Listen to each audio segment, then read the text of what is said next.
अस्सलाम वालेकुम। SM news के साथ मैं हूं मुकद्दर रज़ा। एसएम न्यूज़ स्टूडियो में खुशामदीद। खबरों का सिलसिला बढ़ाते हुए हम शामिल करते हैं गुजरांवाला से। पुलिस का सोशल मीडिया पर असला की नुमाइश करने वालों के खिलाफ क्रैकडाउन जारी।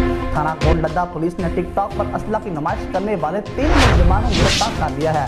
मुलजिमान के कब्जा से 3 अदद जदीद राइफल बरामद हुई है और मुलजिमान नाजायज असला के साथ वीडियो और तस्वीर सोशल मीडिया पर शेयर करके खौफो हरास फैलाते थे। सीपीओ सरफराज अहमद चौकी का कहना है कि कानून को हाथ में लेने वालों के खिलाफ सख्त एक्शन लिया जाएगा।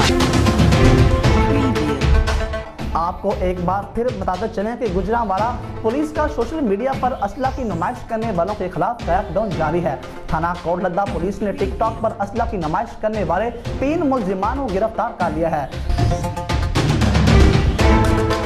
मुलजिमान के कब्जा से 3 अदद जदीद राइफल बरामद हुई हैं और मुलजिमान नाजायज असला के साथ तस्वीर और वीडियो सोशल मीडिया पर शेयर करके खौफो हरास फैलाते थे।